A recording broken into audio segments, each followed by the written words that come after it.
हरे कृष्ण। तो श्रील वृंदावन दास ठाकुर जी के बारे में थोड़ी चर्चा की जाएगी आज।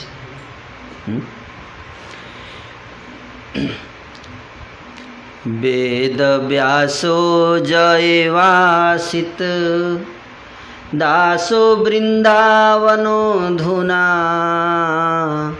सखायः कुसुमा पीड़ः कार्यतस्तं समाविशत्। वेद व्यास became वृंदावन दास ठाकुर। और वृंदावन दास ठाकुर के चरित्र में दो व्यक्ति थे, two personalities in one body. जैसे दो सिम होते हैं एक मोबाइल में, है ना। इसको बंद कर देंगे। एक मोबाइल में जिस प्रकार से दो सिम होते हैं, कई बार लोग होते हैं, अच्छा कन्फ्यूजन है कि भाई व्यास जी थे या कुसुमा पीड़। कृष्णा के एक फ्रेंड थे जिनका नाम था कुसुमा पीड़। कुसुम शब्द, कुसुम का अर्थ है पुष्प और आपीड़, तो दोनों को जोड़ देंगे तो कुसुमा पीड़। तो कुसुमा पीड़ जो थे वो कृष्ण के एक मित्र थे, फ्रेंड, सखा, जिनका नाम था, जो ब्रज लीला में थे। तो दोनों, और व्यास जी, तो दोनों जो है एक शरीर में निवास कर रहे थे। और जब दोनों एक शरीर में निवास करते हैं तो नाम क्या पड़ता है? वृंदावन दास ठाकुर, है ना। इसलिए इन्होंने कुछ वो तत्व को भी वर्णन किया है जो कि व्यास जी नहीं कर पाए। क्यों? तो फिर वो तत्व कौन बताया एक्स्ट्रा? कुसुमा पीड़ का भाव भी है इसमें। कुसुमा पीड़ सखा जो हैं, जिनका प्रेम भाव, प्रेम भक्ति भावना, वो मिक्सचर है इसमें, है ना। तो दोनों मिलकर गौर गुणोदेश दीपिका नामक जो ग्रंथ है, जो कवि कर्णपुर जी के द्वारा लिखा गया, उसके 109 नंबर श्लोक में श्रील वृंदावन दास ठाकुर जी का वर्णन आता है। Ved Vyas described Krishna Leela in the Shrimad Bhagavatam. Shrimad Bhagavat में वेद व्यास जी ने भगवान श्री कृष्ण की लीला का वर्णन किया, जैसा आप सब जानते हैं। उसी प्रकार से व्यास देव, जो कि वृंदावन दास ठाकुर, जो कि उसी व्यास देव जी के अवतार हैं, उन्होंने वही व्यास देव जी वृंदावन दास ठाकुर के रूप में आकर, जिस प्रकार से व्यास देव के रूप में कृष्ण की लीला का वर्णन किया श्रीमद् भागवत में, उसी तरह से वृंदावन दास ठाकुर के रूप में जन्म लेकर उन्होंने वर्णन किया श्री चैतन्य महाप्रभु की लीला श्री चैतन्य भागवत नामक ग्रंथ में। तो ये जो पुस्तक है चैतन्य भागवत, उसके बारे में बता रहे हैं कि his book was first called Chaitanya Mangal. ये जो चैतन्य भागवत हम जो पढ़ रहे हैं, इस ग्रंथ को जब वृंदावन दास ठाकुर जी ने लिखा था पहली बार, तो लिखने के बाद उस समय इस ग्रंथ का नाम दिया था चैतन्य मंगल। चैतन्य मंगल, तो नाम चेंज क्यों हो गया, ये प्रश्न उठता है। चैतन्य मंगल चैतन्य भागवत कैसे हो गया? कहते हैं लेकिन बाद में पैरेलली एक और व्यक्ति थे, एक और भक्त थे, एक किताब लिख रहे थे चैतन्य महाप्रभु के जीवन के ऊपर, श्री लोचन दास ठाकुर जी। तो उसी समय लोचन दास ठाकुर जी ने भी एक ग्रंथ की रचना की, और संयोगवश उन्होंने भी उस ग्रंथ का नाम चैतन्य मंगल रख दिया। तो अब चैतन्य मंगल नाम के दो ग्रंथ हो गए, एक वृंदावन दास ठाकुर जी के द्वारा, एक लोचन दास ठाकुर जी के द्वारा। तो फिर एक नाम की दो किताब कैसे हो सकती है? तो इसीलिए वृंदावन दास ठाकुर जी ने विनम्रतावश कहा कि ठीक है, जब लोचन दास ठाकुर जी ने लिखा है चैतन्य मंगल नाम दे दिया, तो मैं अपनी पुस्तक का नाम परिवर्तित करके चैतन्य भागवत कर देता। इस प्रकार से वृंदावन दास की माँ का नाम था Narayani Devi. Vrindavan Das was born on the Krishna Dwadashi of the month of Baisakh in 1429 of the Shaka era and 1507 AD। 1507 ईस्वी सन में, अभी क्या चल रहा है 2020, तो कितने वर्ष हो गए इनके जन्म के? 1507 513वीं जन्म दिवस हम मना रहे हैं आज वृंदावन दास ठाकुर जी का। बैसाख महीने में, ये महीना बैसाख चल रहा है। कृष्ण पक्ष की द्वादशी तिथि, कल एकादशी थी और आज द्वादशी तिथि को इनका जन्म हुआ है ना। बैसाख महीने के कृष्ण पक्ष की द्वादशी तिथि को 1507 ईस्वी में।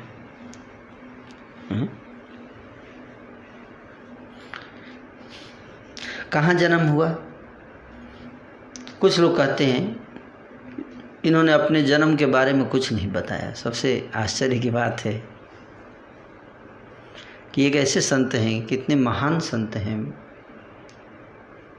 आजकल लोग कोई किताब लिखते हैं तो तुरंत अपना पेटेंट और उसके साथ खुद फेमस बनना चाहते हैं, है ना। किंतु वृंदावन दास ठाकुर जी के देखिए महानता कि अपने बारे में कुछ नहीं लिखा उस ग्रंथ में कि मैंने कहाँ जन्म लिया, मेरा क्या है, मैं कैसे, कुछ नहीं लिखा, ज़्यादा नहीं लिखा। केवल भगवान की लीला, अपनी लीला नहीं बताई उन्होंने। बायोग्राफी नहीं लिखा, अपनी बायोग्राफी नहीं लिखे, अब भगवान की बायोग्राफी लिखी। तो इसलिए पता नहीं चलता है एग्जैक्ट कि इनका जन्म स्थान इन्होंने लिखा नहीं, इसलिए तो कुछ लोग कहते हैं कि इनका जन्म हुआ मामगाछी में। मामगाछी मद्रुम द्वीप में, जो नवद्वीप धाम है उसके 9 द्वीप है, उसमें एक द्वीप है मद्रुम द्वीप। मोदद्रुम द्वीप, मोदद्रुम द्वीप में इनका एक स्थान है मामगाछी, वहाँ पे इनका जन्म हुआ। कुछ लोग बोलते हैं कुमारहट्ट में जन्म हुआ।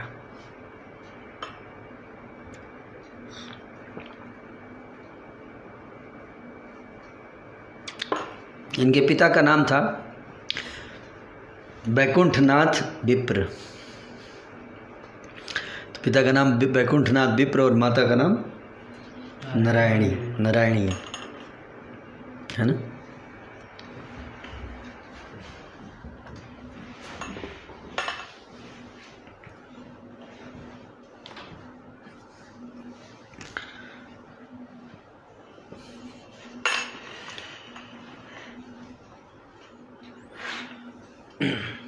और पिताजी जो हैं वो ओरिजिनली सिलहट के रहने वाले, अभी बांग्लादेश में एक सिलहट नाम का स्थान है ना, जो पहले बांग्लादेश बंगाल के अंदर था, भारत का हिस्सा था। तो इनके पिताजी वृंदावन दास ठाकुर के श्री बैकुंठनाथ विप्र सिलहट अभी उसको बोलते हैं ना, लेकिन पहले उसका नाम था श्रीहट, जैसे कुमारहट्ट है ना, तो श्रीहट नाम था, तो चेंज होते तो सिलहट हो गया। अब और भी चेंज हो सकता है फ्यूचर में। नारायणी इनकी माता का नाम था। Narayani was the daughter of Shrivas Pandit elder brother Shri Nalin Pandit. इनकी माता जो नारायणी देवी थी वो पुत्री थी किसकी? श्री नलिन पंडित। नलिन श्रीवास पंडित जी के 4 भाई थे, तो उसमें एक नलिन पंडित जी थे। तो उन्हीं की पुत्री थी नारायणी देवी। कवि कर्णपुर अपने बारे में तो उन्होंने नहीं लिखा, लेकिन नारायणी देवी के बारे में लिखा है नारायणी देवी कौन है। कवि कर्णपुर ने नारायणी देवी के बारे में क्या बता रहे हैं, गौर गणोदश दीपिका में बता रहे हैं कि नारायणी देवी मतलब इनकी माता चैतन्य महाप्रभु की लीला में जितने लोग थे भगवान कृष्ण के पार्षद हैं। तो नारायणी देवी भगवान कृष्ण की लीला में क्या है उसका वर्णन करते हैं। अंबिकाया स्वसाजासिन नामना श्रीलकिलिम्बिका कृष्णोच्छिष्टं प्रभुजन सेयं नारायणी मता। Kilimbika who used to eat Krishna's remnants. Kilimbika जो थी, जो भगवान श्री कृष्ण के उच्छिष्ट खाती थी, है ना। तो भगवान कृष्ण की एक धाय माता थी, नर्स जिसको बोलते हैं आजकल नर्स बोलते हैं, उस समय क्या बोलते थे, धाय माता जो असिस्टेंट मदर जिसको बोलते हैं ना, माँ को असिस्ट करने के लिए जो सेविका होती है उनको धाय माता बोलते थे। तो कृष्णा की जो यशोदा की एक असिस्टेंट थी, एक तो उनका नाम था क्या, अंबिका है ना। जो उनका जन्म हुआ वो भी थी कृष्ण लीला में, वो श्रीवास ठाकुर की पत्नी मालिनी देवी। श्रीवास ठाकुर की जो पत्नी थी मालिनी देवी, वो अंबिका की अवतार है ना। और उसी वो जो कि धाय माता थी, उन्हीं की जो छोटी बहन है, अंबिका की छोटी बहन जो कृष्ण लीला, उनका नाम है किलिम्बिका। तो अंबिका तो नारायण मालती देवी के रूप में आई, मालिनी देवी श्रीवास ठाकुर की वाइफ, और किलिम्बिका जो है वो नारायणी उनकी छोटी बहन किलिम्बिका नारायणी देवी, जो नलिन पंडित के पुत्री के रूप में। याद रहेगा, अंबिका और किलिम्बिका है ना। अंबिका जो है वो धाय माता भगवान कृष्ण की, और किलिम्बिका उनकी छोटी बहन है ना। बहुत सरल है समझ में। तो अंबिका जो है भगवान चैतन्य की लीला में क्या बन गई, मालिनी देवी श्रीवास ठाकुर की पत्नी, और किलिम्बिका बन गई नारायणी देवी। सो सिंपल, श्री नलिन ठाकुर की पुत्री। Narayani also achieved fame because she received Gaur Sundar's mercy when he gave her his remnants. Narayani देवी जब छोटी थी 4 साल की, है ना, तो चैतन्य महाप्रभु ने अपना उच्छिष्ट जो है नारायणी को खिलाया था, ऐसा चैतन्य भागवत में वर्णन आता है। जब महाप्रकाश लीला कर रहे थे चैतन्य महाप्रभु, हमने सुना था, इसमें नारायणी देवी के बारे में आया था वर्णन चैतन्य भागवत में। जब महाप्रकाश लीला कर रहे थे तो उस समय नारायणी जो थी 4 साल की बच्ची थी। Whether born in Mamgachi or in Kumarhat, Vrindavan Das later lived in the village of Denura. देनुर गांव है ना। जन्म तो मामगाछी में हुआ, लेकिन बाद में वो शिफ्ट कहाँ हो गए, देनुर, है ना। वहीं बगल में ही है देनुर, नवद्वीप के बगल में ही एक स्थान है, देनुर नाम है। मतरेश्वर एरिया, बर्धमान डिस्ट्रिक्ट में मतरेश्वर क्षेत्र में देनुर गांव, वहाँ पे वृंदावन दास ठाकुर निवास शिफ्ट हो गए थे बाद में। तो देनुर को ही उनका श्रीपात मतलब बैठने का स्थान, शिक्षा प्राप्त करने का, बैठने का, लिखने का स्थान देनुर को बताया जाता है।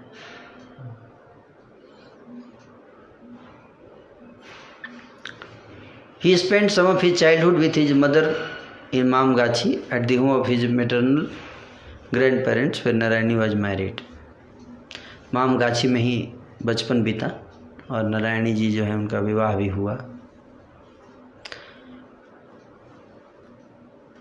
तो ये वृंदावन दास ठाकुर जी एक विग्रह की पूजा करते थे, श्री गौर निताई का।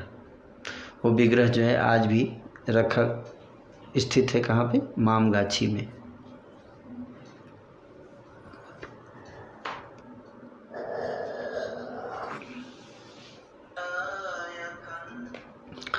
जब इनके पिताजी का देहांत हो गया था, बचपन में छोटे थे तभी, तो उस समय देहांत के बाद जो है वहाँ से शिफ्ट हो गए थे ये लोग, है ना,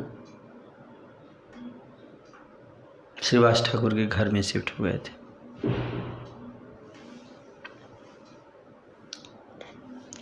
वृंदावन दास ठाकुर के बारे में मैंने संक्षेप में आपको बताया, बाकी बहुत कुछ है ना। तो because of the copious blessing he received from Nityananda Prabhu, Vrindavan Das is said to have been his initiated disciple. Vrindavan Das Thakur Shri Nityananda Prabhu के से दीक्षा लिए, दीक्षा शिष्य हैं, दीक्षा गुरु नित्यानंद प्रभु। वृंदावन दास is a recipient of Nityanand blessing. He is the original Vyas of Chaitanya's pastime. He wrote Chaitanya Bhagavat in 1534 AD. 1534 में चैतन्य महाप्रभु का तिरोभाव हुआ, अप्रकट हुए, और 1535 में चैतन्य भागवत की रचना हुई, 1 साल के बाद, अगले साल।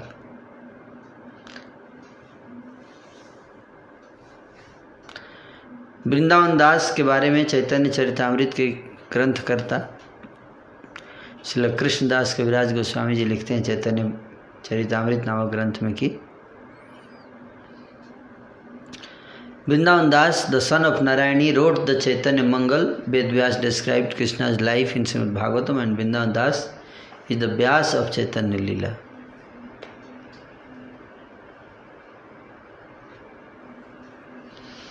तो इस तरह से मैंने आपको संक्षेप में बताया वृंदावन दास ठाकुर की. तो हम इनकी ग्रंथ रचना चर्चा करेंगे. श्री चैतन्य महाप्रभु की लीला चल रही है. श्री वृंदावन दास ठाकुर की जय. तो कल कहाँ पे कथा थी, कौन बताएंगे? याद नहीं?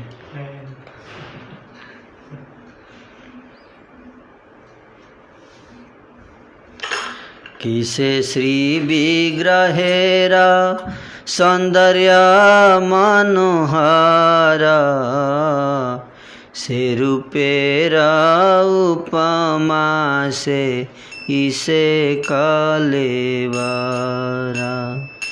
सर्वदाय प्रसन्न श्रीमुख विलक्षण, आनंद धाराए पूर्ण दुई श्री नयना. भक्तगणे लेपियाच श्रियांगे चंदना, मलय पूर्णिता वक्ष गजेन्द्र गमना. अजनुलंबिता दुई श्रीभुजा तुलिया, हरि बोल सिंहनाद करे न गर्जिया. श्री चैतन्य महाप्रभु विद्यावाचस्पति जी के घर पे विराजमान हैं. अरबों की संख्या में लोग जो हैं वो महाप्रभु के दर्शन करने के लिए वहाँ पहुँचते हैं. हरिध्वनि सुनकर महाप्रभु घर से बाहर आते हैं तो लोग जो हैं श्रीमन महाप्रभु के अद्भुत उत्तम सौंदर्य को दर्शन करते हैं. उस समय क्या रूप की शोभा है उसका वर्णन कर रहे हैं वृंदावन दास ठाकुर जी. कहते हैं करुणा सागर प्रभु श्री गौर सुंदर तो सबका उद्धार करने के लिए ही गोचरीभूत हुए थे. हरिध्वनि सुनकर परम संतोष के साथ प्रभु लोगों के भाग्यवश बाहर आए। उस श्री विग्रह के मनोहर सौंदर्य का क्या कहना, उस रूप की तुलना उनके श्री अंग से ही दी जा सकती है। उनका विलक्षण श्रीमुख सदैव प्रसन्न रहने वाला है। उनके दोनों श्री नयन आनंद धाराओं से परिपूर्ण हैं। श्री अंग में भक्त गणों के द्वारा लगाए गए चंदन से चर्चित मालाओं से पूर्णित वक्षस्थल वाले एवं गजेंद्र की भांति गमनशील प्रभु अजानुलंबित दोनों श्री भुजाओं को ऊपर उठाकर हरि हरि कहते हुए गर्जन पूर्वक सिंहनाद करने लगे। प्रभु को देखकर चारों ओर से सभी लोग हरि कहते हुए आनंद के साथ नृत्य करने लगे। चैतन्य महाप्रभु जब बाहर आए तो लोगों देखा महाप्रभु को और हरि हरि कह के नृत्य करने, हरि हरि हरि हरि हरि हरि। भूमि पर गिरकर सब दंडोत प्रणाम करने लगे और आनंद में मग्न होकर हरि हरि कहते रहे। सभी लोग दोनों भुजाओं को ऊपर उठाकर स्तवन करते रहे कि हे मेरे प्रभु, हम सब पापियों का उद्धार कीजिए। थोड़ा हंसकर प्रभु ने सभी लोगों के प्रति आशीर्वाद किया। बोले, कृष्ण में तुम सबकी मति लग जाए, ऐसा आशीर्वाद दिया। कृष्ण में तुम सब जितने बैठे हो सबकी मति लग जाए। कृष्ण बोलो, कृष्ण भजो, कृष्ण नाम सुनो, ये आशीर्वाद दिए। पहले तो बोले कृष्ण में मति लग जाए, फिर बोले कृष्ण बोलो, कृष्ण भजो, कृष्ण का नाम सुनो। कृष्ण ही तुम सबके जीवन, धन और प्राण बन जाए। आशीर्वाद सुनकर सब लोग हरि हरि कहने लगे। बोलिए हरि हरि। सभी बार बार प्रार्थना करने लगे कातर होकर। कहते हैं, जगत का उद्धार करने के लिए आप गूढ़ रूप से नवद्वीप में सची के गर्भ से अवतीर्ण हुए हैं। हम सब पापी आपको बिना पहचाने अपना खाकर अंधकूप में पड़े रहे। आप करुणा के सागर हैं, आप परहितकारी हैं। ऐसी कृपा कीजिए कि आगे कभी भी आपको भूल न जाएं।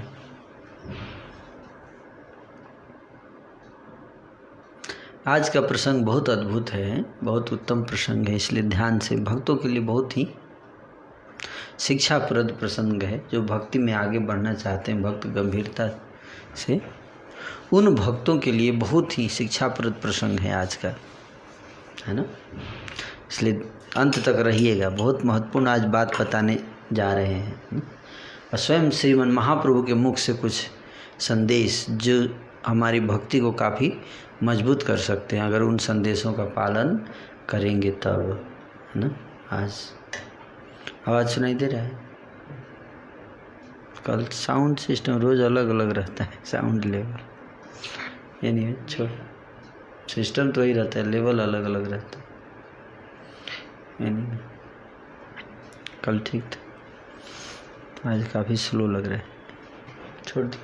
छोड़ दी जो किस्मत में।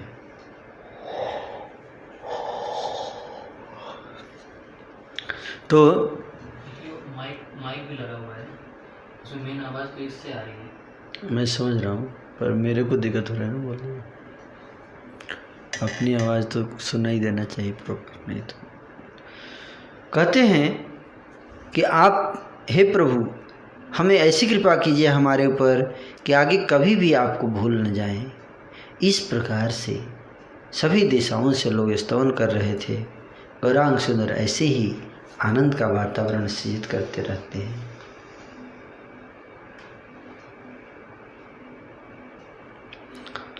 मनुष्य हैला परिपूर्ण सर्वग्राम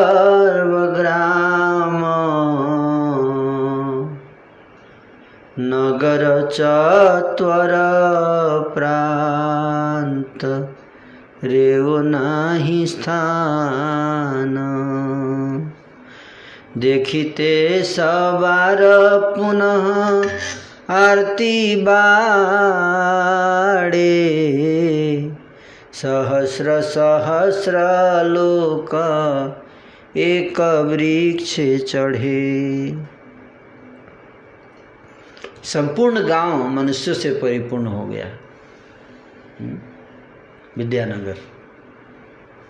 विद्यानगर गांव मनुष्यों से भर गया। नगर के चौराहे और मैदानों में कहीं भी स्थान नहीं रहा। प्रभु के दर्शनों के लिए सबकी आकुलता बढ़ती जा रही थी। हजारों हजारों लोग एक एक वृक्ष पर चढ़ने लगे। एक वृक्ष पर हजारों हजारों लोग। घरों के ऊपर भी कितने ही लोग चढ़ते चले जा रहे थे। घर के ऊपर चढ़ जा रहे थे। ईश्वर की इच्छा से घर टूट नहीं रहे थे। गौर सुंदर के श्री चंद्र बदन को देखने भर के लिए सभी लोग हरि बोलकर बारंबार सिंहनाद कर रहे थे। नाना दिशाओं से लोग निरंतर आते जा रहे थे। श्रीमुख को देखकर कोई घर वापस नहीं लौट रहा था। प्रभु श्री गौरांग सुंदर अनेक कौतुक जानते हैं। छिप कर प्रभु कुलिया नगर को चल दिए ना। हल्का सा दर्शन तो दिए, लेकिन उसके बाद ज़्यादा देर रुके नहीं। बहुत जल्दी छिप कर और साइड से निकल के चले गए कुलिया। कुलिया कहाँ है जानते? जगन्नाथ दास बाबा जी महाराज का भजन कुटीर नवद्वीप में। विष्णु प्रिया देवी के मंदिर के आगे जो नेक्स्ट परिक्रमा मार्ग में आता है कुलिया, जहाँ महाराज गुरु महाराज आते हैं, लीला सुनाते हैं, कथा कोल द्वीप में है बिहारी। तो महाप्रभु उधर चले गए, वहाँ है ना, विद्यानगर से वहाँ है ना, क्योंकि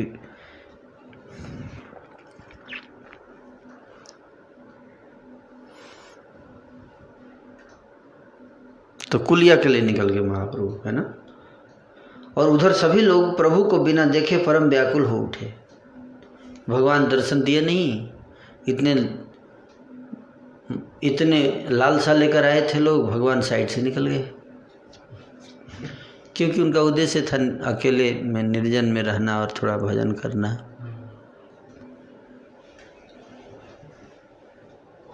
गंगा जी के तट पर वाचस्पति चारों ओर देखने लगे। लोग जोर जोर से चिल्लाने लगे, हल्ला करने लगे, निकालिए महाप्रभु को दर्शन दिलाइए। तो जो वाचस्पति थे चारों ओर देखने लगे, प्रभु कहाँ गए, कहीं दिखाई ही नहीं पड़ रहे हैं। विद्या वाचस्पति जब घर में गए भगवान को ढूंढने के लिए, तो देखे कि भगवान है ही नहीं, गायब हो गए हैं। उनको भी नहीं बताया। विप्र ने विचारपूर्वक ढूंढा, किंतु फिर भी प्रभु न मिले, तो वे मुख ऊपर उठाकर क्रंदन करने लगे। क्या? रोने लगे, क्योंकि चैतन्य महाप्रभु ने उनको भी नहीं बताया कि वो जा रहे हैं। सब लोग हृदय में यही समझ रहे थे कि प्रभु भवन के भीतर एकांत में है। बाहर लोग ये सोच रहे हैं, अंदर बैठे हुए एकांत में। हरिनाम सुनकर प्रभु बाहर आते हैं, अतः सब लोग महान हरिध्वनि करने लगे।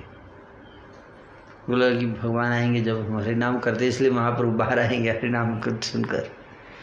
लेकिन इस बार तो बाहर नहीं आए, साइड से निकल चले। करोड़ों लोगों ने ऐसी हरिध्वनि की कि उससे स्वर्ग, मृत्युलोक और पाताल सब भर गए। हरे कृष्ण कृष्णा कृष्णा हरे हरे, हरे राम राम राम। कुछ क्षणों के पश्चात वाचस्पति ने बाहर आकर वाचस्पति ने बाहर आकर सबको प्रभु के समाचार से अवगत कराया। बोले, मैं नहीं जानता हूँ कि रात को हम सब पापियों को वंचित करके सन्यासी शिरोमणि कब कौन सी दिशा में चले गए।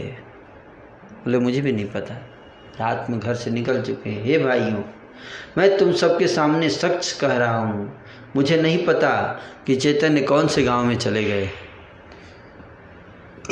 बोले, क्या आप लोग मेरी बात पे विश्वास करो, मुझे भी नहीं पता कि कौन से गांव गए। वाचस्पति ने जितने भी प्रकार के लोगों को क्यों न समझाया हो, किसी के भी हृदय में विश्वास ही नहीं हो रहा था। लोगों की भीड़ को देखकर प्रभु एकांत में अवस्थित हैं, यही सोचकर सभी आनंद में थे। कोई कोई वाचस्पति से एकांत में अनुरोध कर रहा था, अकेले आके साइड ले जाके मुझे दिखला दीजिए, बस मैं बिल्कुल अकेला हूँ, मेरे साथ कोई नहीं है। बस एक आदमी को दिखा दीजिए, अकेला हूँ। सभी लोग वाचस्पति के चरण पकड़ रहे थे।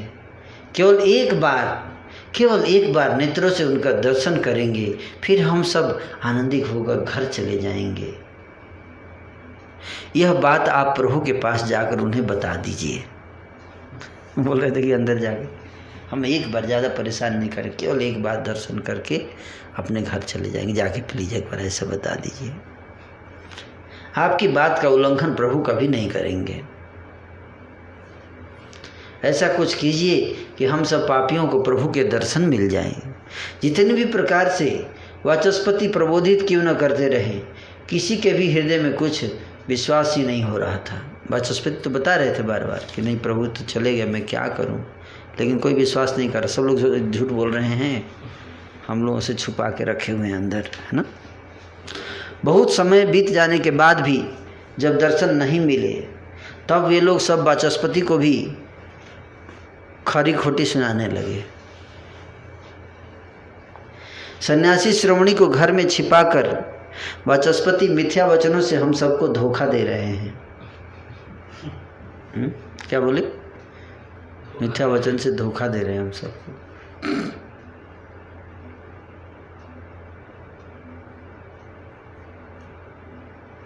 हमारा उद्धार हो जाने से उन्हें क्या दुख है?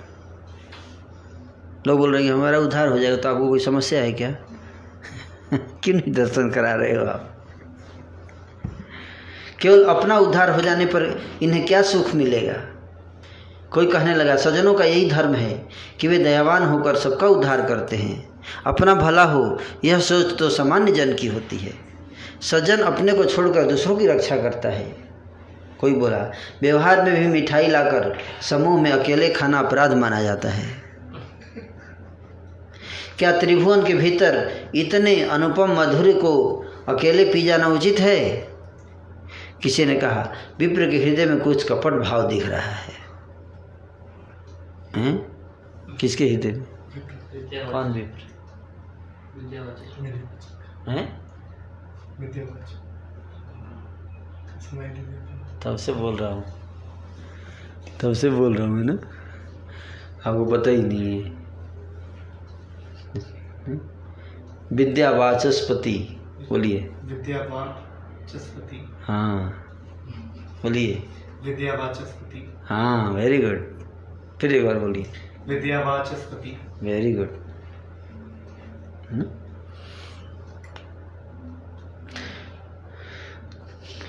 दूसरों का उपकार करने में वे इतने दयावान नहीं दिख रहे हैं। एक तो वाचस्पति प्रभु के विरह से दुखित थे, ऊपर से सब लोग भी उनको दुसहनीय बातें सुना रहे थे। परम उदार विप्र दोनों प्रकार से दुखित हो रहे थे। कुछ समझ में नहीं आ रहा था कि उसका प्रतिकार कैसे करें। उसी समय एक ब्राह्मण ने आकर वाचस्पति के कानों में कहा, चैतन्य गोसाई कुलिया नगर चले गए हैं, अब जो करने योग्य है वह शीघ्र कीजिए। तो एक ब्राह्मण आके कान में सुना दिया कि भगवान तो कुलिया चले गए हैं, अब बताइए क्या करना है। फिर वाचस्पति सुनने मात्र से कि महाप्रभु कुलिया चले गए हैं, वाचस्पति ने परम संतोष और हर्ष के साथ ब्राह्मण को गले से लगा दिया। खबर सुनाया था ना, बताया था। फिर वाचस्पति शीघ्र वहाँ आए जहाँ सब लोग उपस्थित थे। उन्होंने आकर सभी को गुप्त समाचार सुनाया। तुम सब लोग वास्तविकता को जाने बिना मुझे दोषी ठहरा रहे थे कि मैंने छिपा कर रखा है। अब सुनने में आया है कि प्रभु कुलिया नगर में है। एक द्विजवर ने आकर बताया है। सभी लोग चलो, यदि यह वचन सच निकले तभी तुम सब मुझे ब्राह्मण कहना, है ना। ब्राह्मण आके बताया मेरे को, तो वहाँ चलते हैं। उसी क्षण सब लोग हरि हरि कहकर महान आनंद पूर्वक वाचस्पति के साथ चल पड़ी। सन्यासी शिरोमणि कुलिया नगर में आए हुए हैं, यह महाध्वनि उसी क्षण चारों दिशाओं में गूंज गई। नदिया और कुलिया के बीच में केवल गंगा का व्यवधान है। सुनते ही सब लोग महान आनंद से उधर दौड़ पड़े। वाचस्पति के गांव इस प्रकार से कह रहे हैं कि मायापुर से कुलिया जाते समय, है ना, गंगा को पार करना पड़ता है। तो वाचस्पति गांव में जितने लोग थे उससे भी करोड़ों गुना अधिक लोगों का समागम यहाँ हो गया।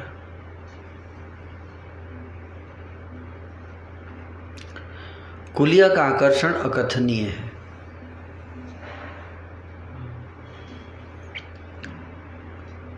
मतलब बड़ा ही मनोरम स्थान कुलिया, है ना। परिक्रमा में जो भक्त गए, अब तो वहाँ पे शहर बस गया है, नवद्वीप शहर। वृंदावन दास ठाकुर जी कहते हैं कि केवल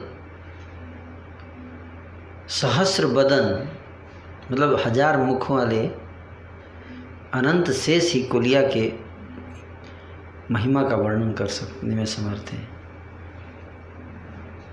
और कोई दूसरा व्यक्ति कुलिया के महिमा का वर्णन नहीं कर सकता।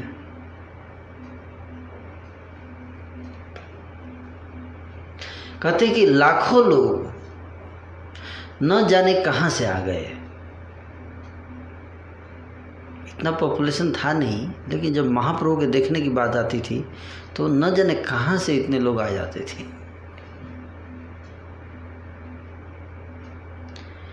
न जाने कितने लोग किस प्रकार से नदी पार होने लगे गंगा जी को।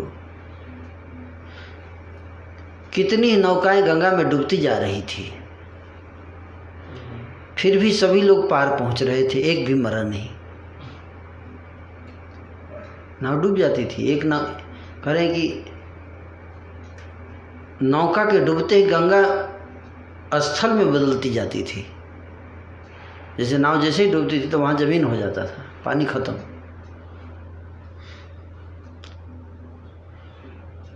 ये सब श्री चैतन्य के अनुग्रह की इच्छा शक्ति थी। जिन प्रभु का नाम गुण का जो एक बार कीर्तन करता है, वह संसार रूपी सागर को गोवत्स पद की भांति सहज में पार कर जाता है। गोवत्स पद, बछड़ा। समाश्रिता ये पद पल्लवम प्लवम महत्पदम पुण्य यशो मुरारे भवाम्बुधे वत्स पदम परम पदम पदम पदम यद विपदाम न तेषाम। वैसे प्रभु को जो साक्षात देखने के लिए आ रहे हैं, उनके लिए गंगा को पार करना क्या कोई विचित्र बात है?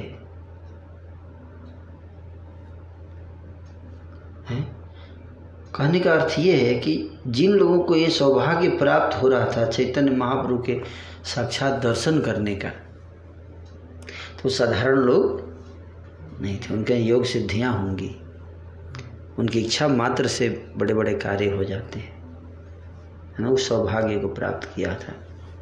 तो क्या ऐसे लोगों के लिए गंगा को पार करना कोई बहुत बड़ा काम है? मतलब बोले आश्चर्य मत कीजिए जब मैं बोल रहा हूँ कि गंगा को पार कर गए, तो आश्चर्य नहीं करना है। कह रहे कि लाखों लोग जाह्नवी के जल में बह रहे थे और सभी परम आनंद के से पार हो गए। गंगा पार होकर एक दूसरे के साथ गले मिलकर सभी जोर जोर से हरि ध्वनि करने लगे।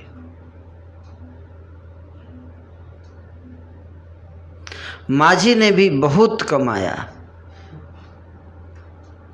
माझी मतलब नाव वाला। कितने ही लोगों ने कितने ही हाट बाजार जमा लिए थे, झाल मुड़ी ये सब। इतने लोग यहाँ पे जमा होंगे तो पहले से तो थोड़ा हाट बाजार नहीं लगा लेंगे, खरीदारी भी तो काफ़ी होगी वहाँ। भूख लगेगी, बिस्लरी वाटर का स्टॉल लग जाएगा, डाव चैतन्य ब्रांड का डाव का स्टॉल तो लगा ही होगा। मुझे पक्का भी लग रहा है कि डाव का स्टॉल लगा होगा उधर, है ना। आप लोग भी तो काफ़ी परिक्रमा में पीते हैं जाकर। भक्त लोग तो लाइन लगा देते हैं डाव पे, है ना। तो मतलब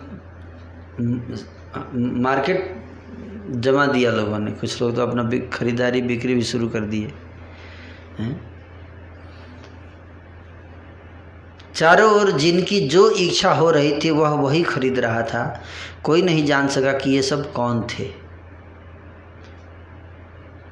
खरीदने वाले, खरीदारी करने वाले कहाँ से लोग आए थे ये भी नहीं पता चल रहा था।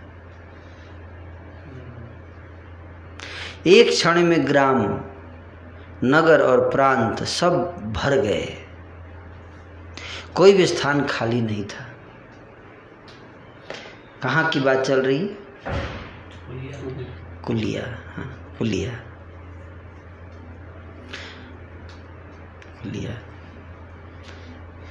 अनंत अर्बुदालोक करे हरि ध्वनि। अनंत अर्बुदालोक बाहिर नाहय गुप्ते आछे न्यासिमणि।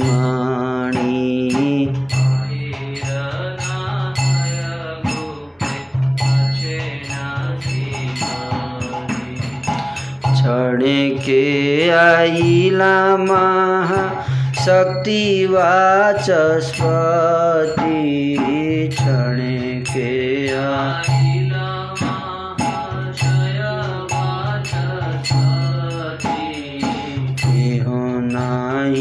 पाए न प्रभुर कोथा स्थिति।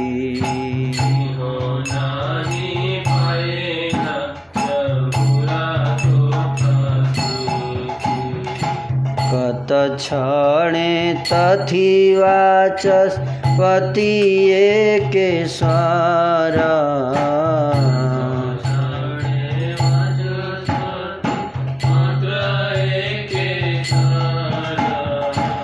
डाकिया नाइला प्रभु गौरांग सुंदर। हरि बोल।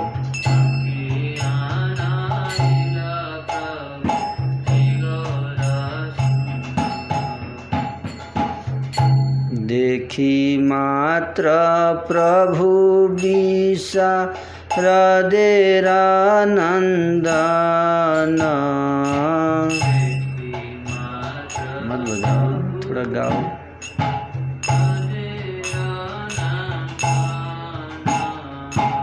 दंडवत हैया पड़िला से क्षण।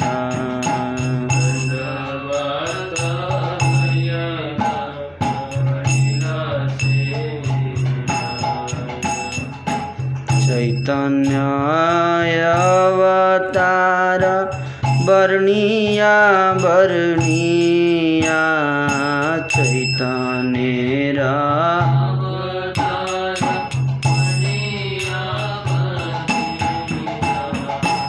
श्लोक पढ़े पुनः पुनः प्रणति हैया।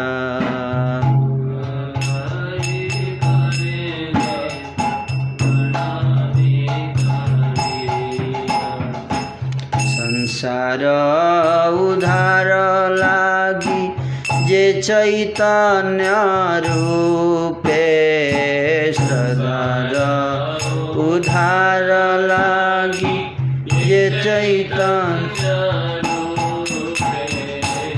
तरिले न जाते का पतित भाव कूपे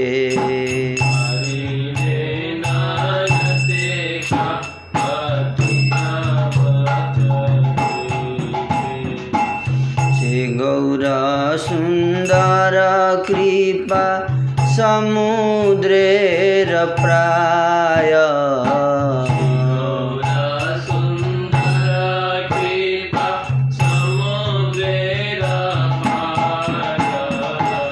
जन्म चिते मोरा बसुक सदाय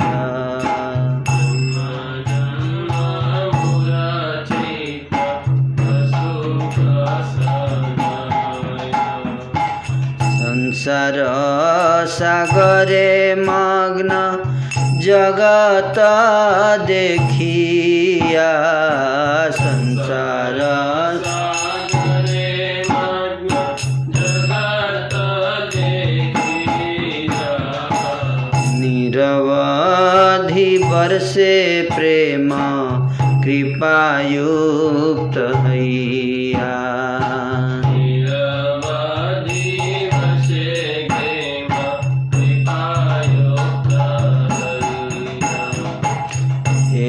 जे अतुल कृपा मया गौर धाम हेन से अतुल कृपा मया गौर धाम गुरुक आमर हृदय एते अविराम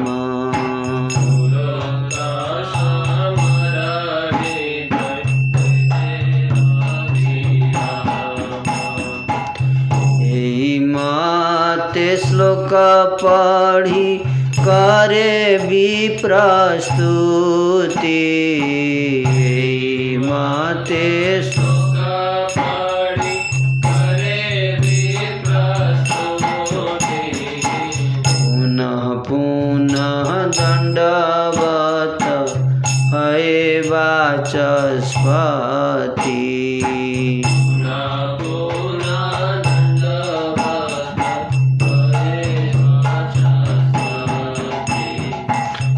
शारद चरणे अमार नमस्कार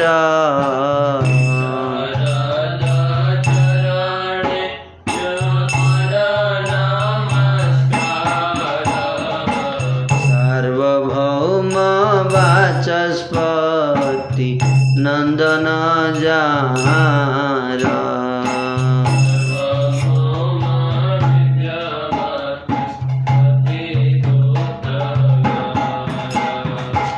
वाचस्पति देखी प्रभु श्री गौरा सुंदर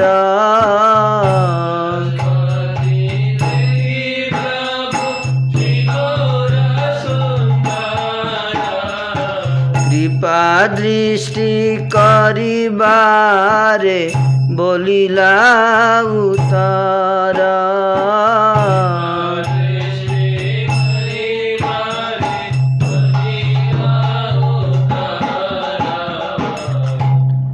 लोग खरीद बिक्री कर रहे थे, सामान जो जमा दिया था।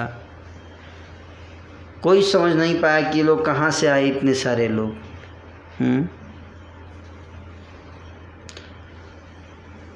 और अनंत अर्बुद लोग हरिध्वनि कर रहे थे। अर्बुद मतलब अरब। हाँ, कितने अरब लोग थे? अनंत अरब। सन्यासी शिरोमणि बाहर नहीं आ रहे थे, गुप्त भाव में अवस्थान कर रहे थे, छुपे हुए। वहाँ भी जाकर कमरे में नहीं बैठे होंगे कहीं। एक क्षण में वाचस्पति महाशय भी वहाँ आ पहुँचे। कहाँ? कुलिया। कुलिया आ गए। कहाँ से? नवद्वीप से, विद्यानगर। कुलिया पहुँच गए। परंतु उन्हें भी पता नहीं चल सका कि प्रभु कहाँ विराजमान है। विजय वाचस्पति को भी नहीं पता चला। कुछ क्षण के पश्चात प्रभु श्री गौरांग सुंदर ने अकेले वाचस्पति को अपने पास बुला लिया। महाप्रभु स्वयं भेजे आदमी को कि जाके बुला के लाइए उन्हें। आ गए हैं। वृंदावन दास ठाकुर जी लिखते हैं कि विशारद के नंदन, मतलब पुत्र विशारद, इनके पिताजी का नाम था विशारद भट्टाचार्य। तो कह रहे कि विशारद के नंदन वाचस्पति प्रभु को देखते ही उसी क्षण दंडवत होकर गिर पड़े। प्रणति निवेदन पूर्वक वे चैतन्य के अवतार का वर्णन करते हुए पुनः पुनः श्लोक पढ़ने लगे। क्या पढ़ रहे हैं श्लोक? संसार उद्धार लागी जे चैतन्य रूपे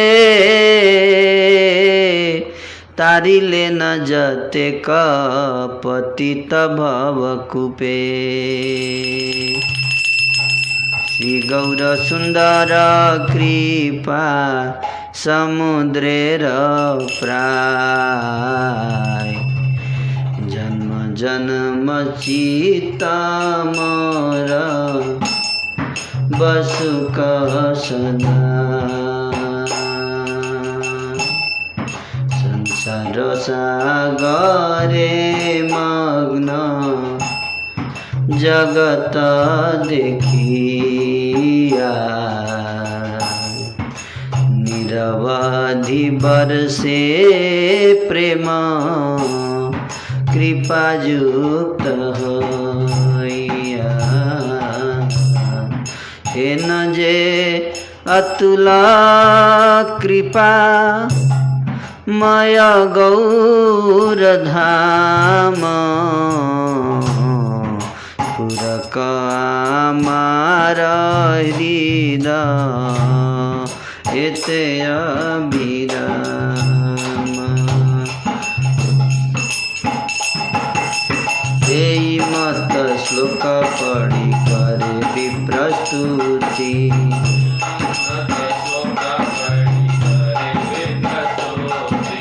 पुनः पुनः दंडवत है वाचस्पति।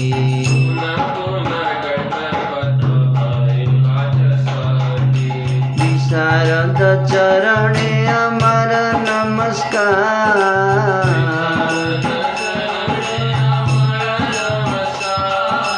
सार्वभौम वाचस्पति नंदन जहाँ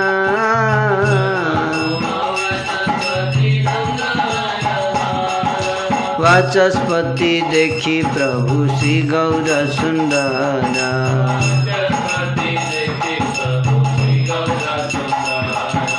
कृपा दृष्टि करी बाले बोलिला उतारा। हरि बोल हरि बोल हरि बोल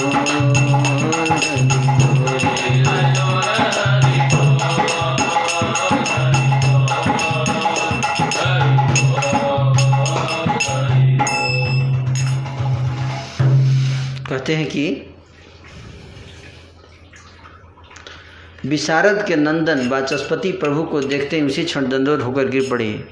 प्रणति निवेदन पूर्वक वे चैतन्य के अवतार का वर्णन करते हुए पुनः पुनः श्लोक पढ़ने लगे। संसार का उद्धार करने के लिए जिन्होंने चैतन्य के रूप में अवतार लिया, भवकूप में पतित सभी का उद्धार किया, उन गौर सुंदर की समुद्र की भांति अनंत कृपा जन्म जन्म में मेरे हृदय में विराजमान रहे।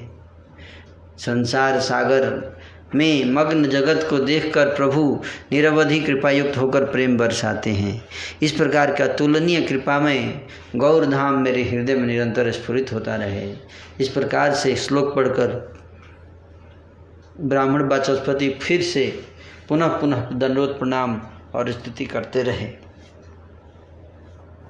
सार्वभौम और वाचस्पति जिनके नंदन हैं, उन विशारद के चरणों में मेरा नमस्कार है। दामोदर ठाकुर जी लिख रहे हैं। वाचस्पति को देखकर प्रभु श्री गौर सुंदर कृपा दृष्टि हेतु उत्तर देने लगे। प्रभु बोले, खड़े होकर और हाथ जोड़कर वाचस्पति कहने लगे, हे महामति, मेरा निवेदन सुनिए। हे महाशय, आप स्वच्छंद परमानंद स्वरूप हैं। आप सभी कर्म अपनी इच्छा के अनुसार करते हैं, अपनी इच्छा से रहते हैं, अपनी इच्छा से चलते हैं। आप जानकारी देते हैं तब लोग आपको जानते हैं। इस कारण अपना कर्म आप ही जानते हैं। कोई दूसरा आपके ऊपर विधि अथवा निषेध का आरोपण कैसे कर सकता है? आपके तत्व को न जानकर सब लोग अपने मन में केवल मुझे ही क्रूर कहकर दोषी ठहरा रहे हैं। बोले, आपकी महिमा तो जानते नहीं, उनको लोग नहीं लगता कि भगवान की इच्छा से हुआ है। जो भी होता है भगवान की से, वो तो व्यक्ति को दोष देते ही हैं। तो बोल रहे, किया तो आपने प्रभु, लेकिन दोष मेरे पे आ रहा है, लोग मेरे को लांछन लगा रहे हैं, है ना। लोग वास्तविकता को जाने बिना कह रहे हैं कि मैंने अपने घर में आपको छिपा कर रख दिया है। हे प्रभु, यदि आप थोड़े से समय के लिए बाहर आ जाएं तो लोग मुझे वास्तव में ब्राह्मण कहेंगे, नहीं तो बोलेंगे ढोंगी है।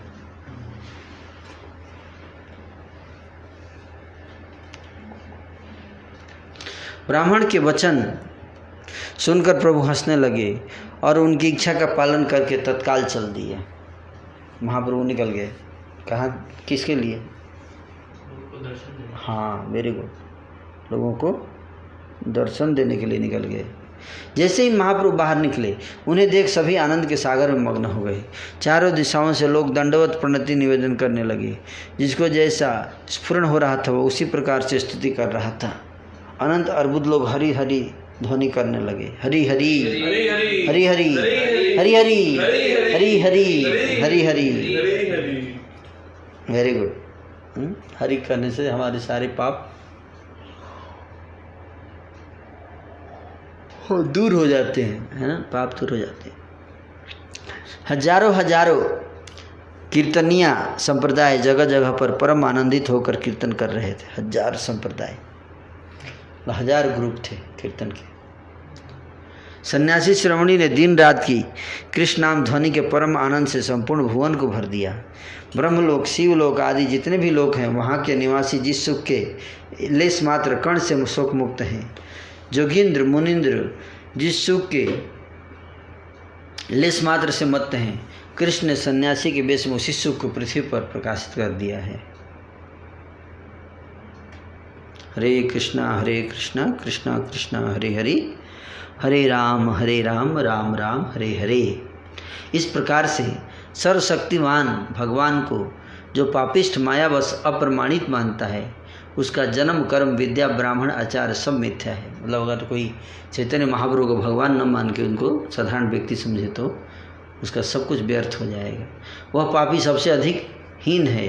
अरे भाई, उन चैतन्य चरणों का भजन करो जिनकी महिमा के श्रवण से अविद्या का बंधन दूर हो जाता है। तो चैतन्य महाप्रभु के चरणों को भजन करने के लिए बोल रहे हैं वृंदावन दास ठाकुर जी, जिनके स्मरण से सभी प्रकार के क्लेशों से छुटकारा मिलता है। उन सन्यासी श्रवणी के चरण कमलों का भजन करते रहो। इस प्रकार से चारों ओर संकीर्तन होता देखकर प्रभु भक्तगण को लेकर आनंद में बहने लगे। श्री गौर सुंदर के नेत्र आनंद धाराओं से पुनीत थे।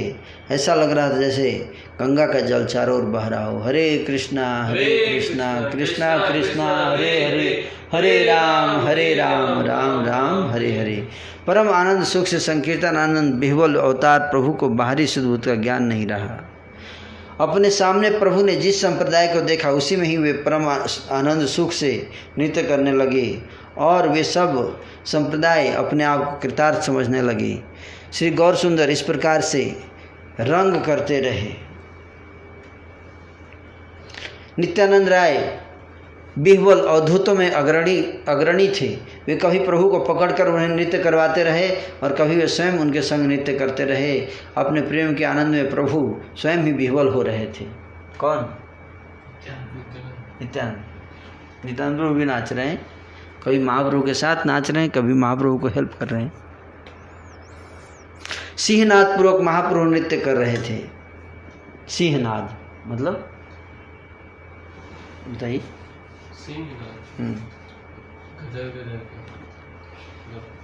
हैं सिंहनाद, सिंह की तरह दहाड़ना जिसको बोलते हैं उसको सिंहनाद। उस नाद के श्रवण करने से सभी के दुख दूर हो रहे थे। जिनके रस में मत्त शंकर को वस्त्र धारण करने का ध्यान नहीं रहता, वही प्रभु सभी लोगों के मध्य नृत्य कर रहे थे। जिनकी शक्ति से अनंत ब्रह्मांडों का सृजन होता है, वही प्रभु प्रेम रस में पृथ्वी पर नृत्य कर रहे थे। जिन प्रभु को देखने के लिए सभी देवतागण कामना किया करते हैं, वही प्रभु आज सार्वजनिक रूप से नृत्य कर रहे थे। इस प्रकार से सभी लोग महान आनंद में बहने लगे। चैतन्य के प्रकाश से संसार का उद्धार हो रहा था। 10 दिशाओं से जितने भी लोग आते रहे, उन सभी ने आकर नित्यरत महाप्रभु के दर्शन किए।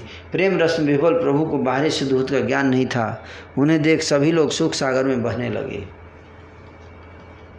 महाप्रभु के प्रकाशन के समय कुलिया में उत्तम, मध्यम और नीच जितने भी पापी थे, सभी का उद्धार हो गया। कितने लोग थे? सबका उद्धार हो गया कुलिया में। कुलिया नाम के गांव में चैतन्य के प्रकाश से संबंधित उस कथा को सुनने से सभी कर्म बंधनों से छुटकारा मिल जाता है। इस कथा को सुनने से क्या होगा? कर्म बंधन से छुटकारा मिल जाता है। प्रभु ने सभी जीवों को दर्शन देकर और सबकी चित्तवृत्तियों को सुखमय बनाकर फिर अपने पार्षद गणों को साथ लेकर बाह्य ज्ञान का प्रकाशन करते हुए बैठने के लिए आसन ग्रहण किया। हाँ प्रभु वहीं पे क्या बैठ गए, ऐसे बता रहे हैं ना, बैठ गए वहाँ। उसी समय एक ब्राह्मण ने आकर दृढ़ता के साथ प्रभु के चरण पकड़ लिए, है ना, ऐसे। ब्राह्मण ने कहा, प्रभु मेरा एक निवेदन है, यदि आप पल भर ध्यान दे तो कहूँ। बहुत अच्छी बात यहाँ होने वाली है ना, ध्यान से सुनिएगा।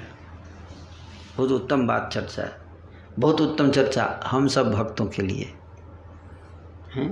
ध्यान से सुनिएगा ब्राह्मण क्या बोल रहा है महाप्रभु के चरण पकड़ के। हैं कहता है कि प्रभु मेरा एक निवेदन है, यदि आप पल भर ध्यान दे तो कहूँ। भक्ति का प्रभाव जानने बिना पापी मैंने अपना खाकर भोग विलास में मस्त होकर वैष्णव की निंदा की है। क्या बोला?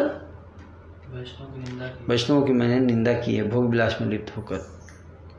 कलयुग में काहे का वैष्णव, कौन कीर्तन, कैसा कीर्तन, इस प्रकार से कहकर मैंने अनेक बार निंदा की है। अब हे प्रभु उन पाप कर्मों का स्मरण करके प्रत्येक क्षण मेरा हृदय सभी प्रकार से जलता रहता है। संसार का उद्धार करने वाले सिंह स्वरूप आपका प्रताप सर्वजन विदित है। कृपया मुझे बताइए कि मेरे उस पाप का खंडन किस प्रकार से होगा। कौन सा पाप? करे चेयर पे बैठना चाहिए, है ना, थकावट हो जाता है, दर्द करता है लंबे समय तक। 2 घंटे आ जाएगा चेयर पे। टेबल कहाँ से आएगा? That is a problem.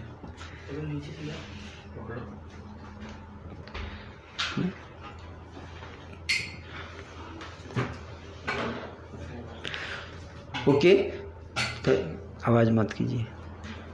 तो पूछा कि, है ना, उस ब्राह्मण ने पूछा हैं कि कृपया मुझे बताइए कि मेरे उस पाप का खंडन कैसे होगा। कौन सा पाप? हैं? वैष्णव की निंदा। हाँ, वैष्णव की जो निंदा की है मैंने, है ना। तो हम लोग भी वैष्णव के पूछते हैं जनरली, भक्त लोग प्रश्न कि अगर हम किसी की निंदा कर चुके हैं तो उसके लिए प्रायश्चित क्या करें, कैसे खंडन होगा वो निंदा जो हो चुका है अपराध। हाँ, बहुत अच्छा उपाय बता रहे हैं, महाप्रभु के मुख से सुनते हैं। महाप्रभु ने क्या बताया है, कैसे खंडन होगा, अपराध भंजन है। इसलिए कुलिया को अपराध भंजन स्थली बोला जाता है। हाँ, तो प्रभु श्री सच्चिनंदन ब्राह्मण के सरल वचन सुनकर हंसते हुए उपाय बताने लगे, है ना। वैसे सबको नहीं बताते हैं महाप्रभु, लेकिन जब ब्राह्मण ने जिस तरह से पूछा था आकर चरण पकड़ के, तो महाप्रभु को लग गया कि बहुत सीरियसली पूछ रहा है, सरल हृदय है, कपट नहीं है इसके अंदर। कई बार लोग आके पूछते कब प्रभु जी बता दीजिए कैसे अपराध खत्म होगा, लेकिन फिर मन में इतना सीरियस नहीं रहता है कि बहुत क्या है, नहीं भी खत्म होगा तो क्या दिक्कत है। तो उस तरह का भाव नहीं था ब्राह्मण really he was interested in ना, रियली जो बोल रहा था मतलब ही मीन इट, वो चाहता था मुक्त होना अपराध से।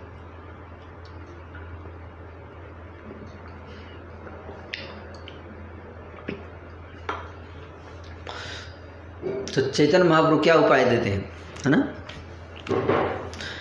यहाँ पे भक्ति सिद्धांत ठाकुर एक बहुत उत्तम बात बता रहे हैं, मैं आप लोगों को शेयर करना चाहूँगा। कहते हैं कि कलयुग में तर्कहत मतलब केवल बहस करना जिन लोगों का काम है उनको कहते हैं तर्कहत, है ना, कि केवल बहस करते हैं, है ना। तो ऐसे व्यक्तिगण वैष्णव नहीं हो सकते, क्योंकि उन लोगों में स्वयं भगवत कीर्तन की संभावना नहीं है। अतः वैष्णवता एवं कीर्तन कलयुग में संभव नहीं है। इस प्रकार की निंदा पापिष्ठगण सदैव किया करते हैं। तो जब ब्राह्मण ने पूछा कि मेरे अपराधों का खंडन कैसे होगा, मैंने जो पाप किए हैं अपराध करके उसका खंडन कैसे होगा, तो महाप्रभु क्या कहते हैं, ध्यान से सुनिएगा। कहते हैं सुन द्विजा विषकारी जे मुखे भक्षाणा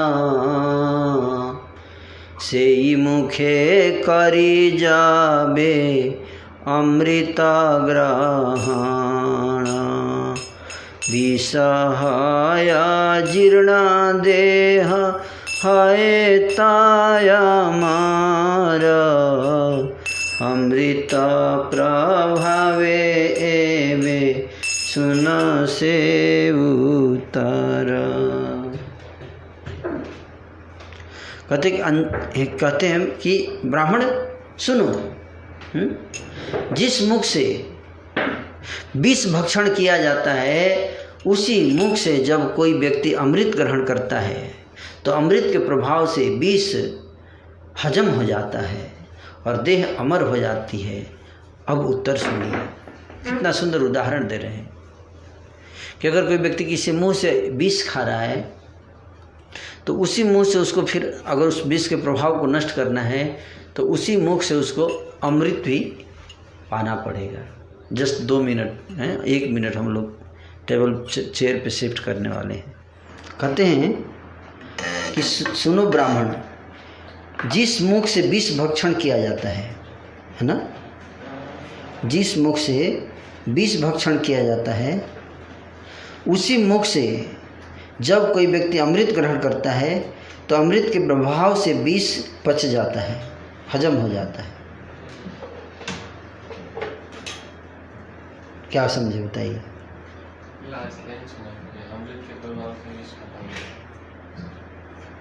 हैं?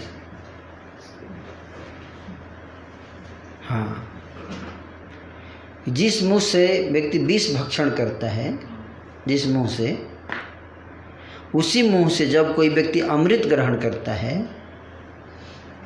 तो अमृत के प्रभाव से विष जो है हजम हो जाता है। समझे क्या? जिस मुख से विष का उसने पान किया है उसी मुख से जब अमृत पी लेता है तो विष का असर जो है खत्म हो जाता है, विष हजम हो जाता है। और देह जो है वो अमर हो जाता है। ये एनालॉजी दी महाप्रभु। किस बात के उत्तर में एनालॉजी दी? वैष्णव अपराध, वैष्णव निंदा। हाँ, तो कहते हैं कि अनजाने में तुमने वैष्णवों की जितनी निंदा की है वह केवल तुमने विष पान ही किया है, अनजाने में। अब तुम उसी मुख से, जिस मुख से तुमने क्या किया, वैष्णव का निंदा किया, उसी मुख से परम अमृत स्वरूप कृष्ण के गुण और कृष्ण के नाम का निरंतर पान करते रहो। जिस मुख से तुमने वैष्णव की निंदा की है उसी मुख से तुम वैष्णवों की वंदना किया करो।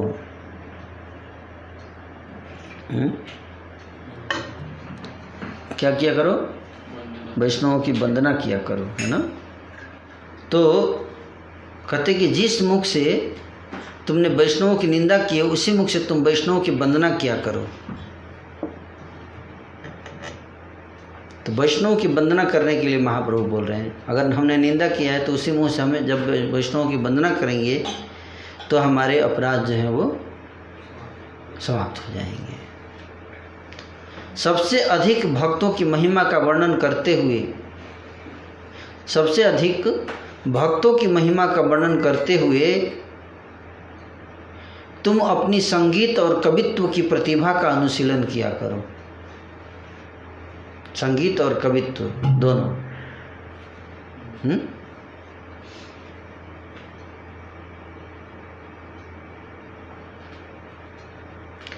कृष्ण जसा परानंद अमृते तुम्हारा, कृष्ण जसा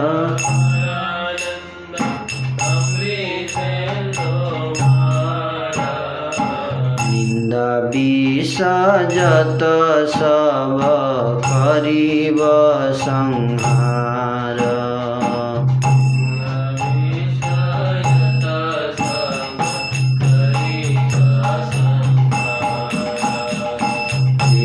सत्य कही तुम सवारे केवल, सत्य कही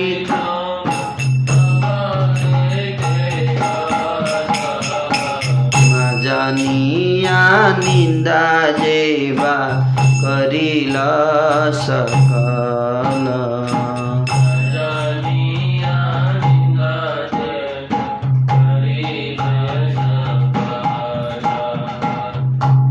तो इस प्रकार से कहते हैं महाप्रभु कि कृष्ण यश रूपी परम आनंद के अमृत से तुम्हारे सारे निंदा विष का संहार हो जाएगा। कृष्ण का जो यश रूप यशगान है, यशगान करने से जो आनंद आएगा, परम आनंद, उस आनंद रूपी अमृत से तुम्हारे जो निंदा रूपी विष का संहार हो जाएगा। तुम सबको मैं यह नितांत सत्यवाणी कह रहा हूँ कि अनजाने में जिन लोगों ने निंदा की है वे यदि फिर कभी निंदा कर्म का आचरण ना करें और निरंतर विष्णु वैष्णव का स्तवन करें, तब केवल इसी उपाय से उन सब निंदा जनित पापों का संहार हो सकता है। अन्यथा कोटि प्रायश्चित करने पर भी उसका नष्ट होना संभव नहीं है।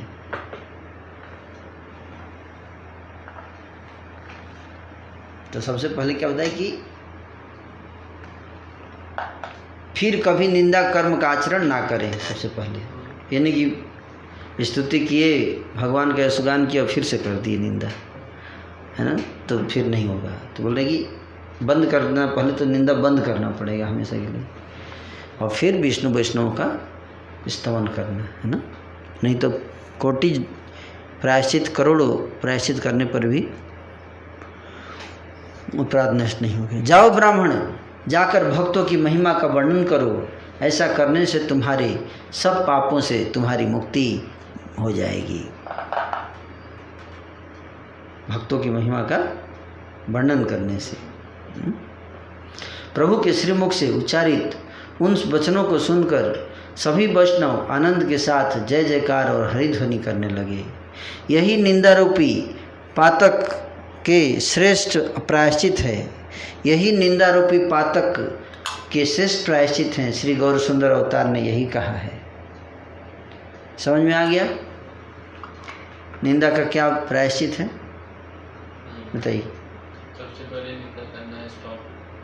हाँ, नो मोर निंदा। यस। और भगवान के नाम का जप करना है, वंदना करना, भक्तों की भी वंदना करना, भगवान के नाम रूप गुण लीला का यशगान करना और भक्तों की भी महिमा का वर्णन करना, ये 2-3 चीज करना है।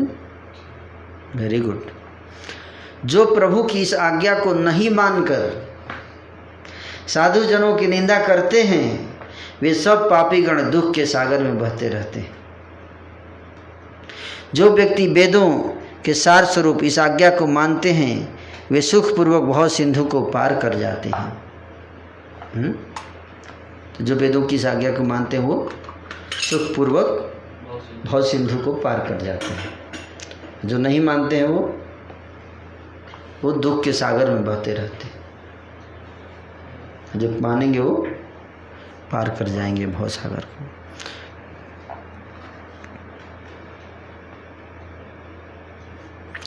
प्रभु ब्राह्मण को जब यह तत्व संबंधी उपदेश कर रहे थे, उसी समय एक क्षण में देवानंद का प्रवेश हुआ। देवानंद पंडित वहाँ आ गए। देवानंद पंडित के बारे में आप लोग याद होगा, पहले हम चर्चा कर चुके हैं। जो श्रीवास ठाकुर के प्रति अपराध किया था देवानंद पंडित ने, है ना, उनके शिष्यों ने भागवत कथा से उठाकर बाहर रख दिया था, तो देवानंद पंडित ने रोका नहीं था। तो वो देवानंद पंडित महाप्रभु से कहाँ मिले? कुलिया में। गृहवास के समय गौरचंद्र ने जितने भी परानंद का प्रकाशन किया, प्रेममय देवानंद पंडित को उसमें विश्वास नहीं आया, इस कारण वे देखने से वंचित रह गए। महाप्रभु जब लीला कर रहे थे तो कई भक्तों ने आनंद लिया, लेकिन देवानंद पंडित को उसमें एंट्री नहीं मिली। कभी भी इस महाप्रभु का नृत्य नहीं देख पाए। हालांकि नवद्वीप में 24 साल रहे महाप्रभु, देवानंद पंडित को ये सौभाग्य नहीं मिला वहाँ रहते हुए भी।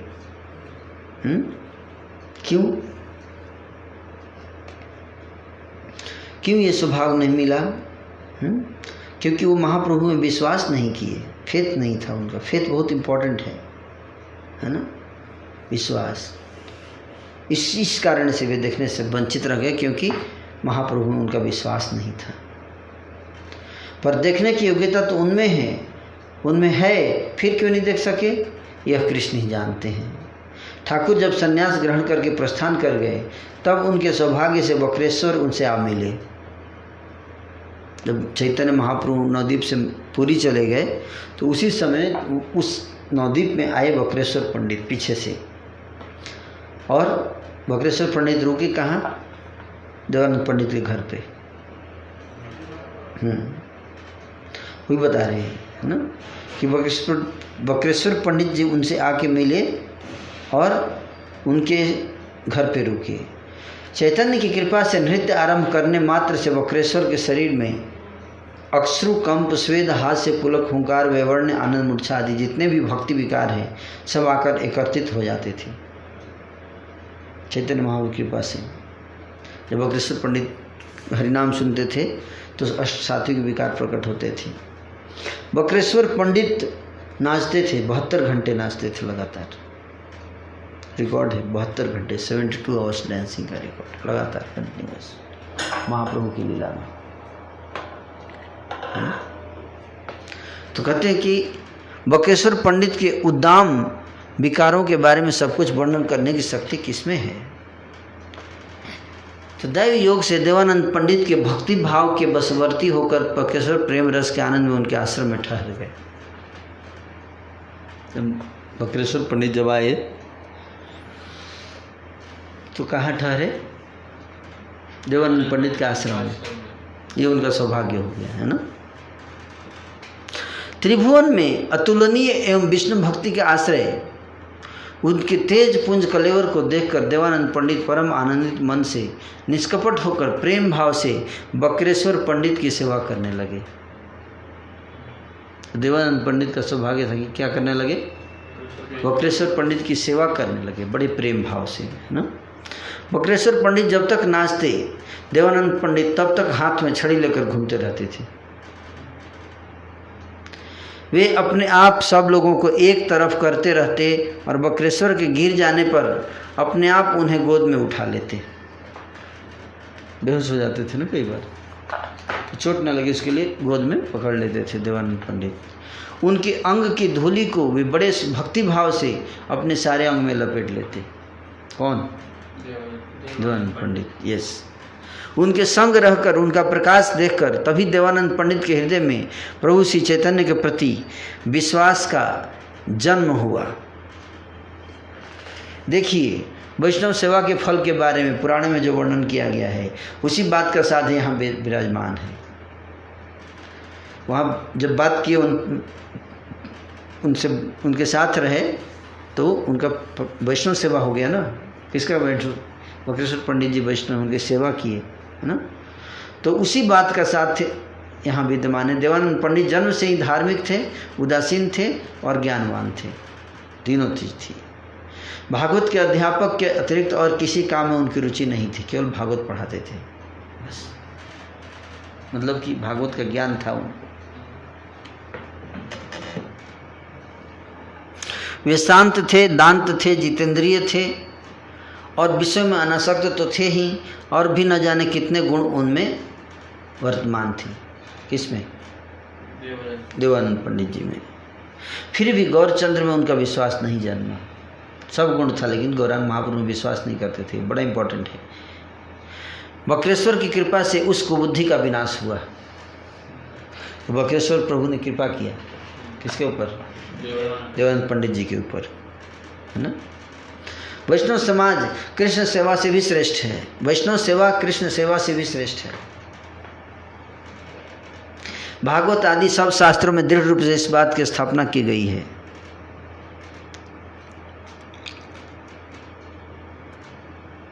भगवत सेवकों को सिद्धि लाभ होता है कि नहीं, इस रूप संदेह हो सकता है, परंतु जो सब उनके भक्त गणों की परिचर्या में आ सकते हैं उन सब की सिद्धि के विषय में कोई संदेह नहीं है।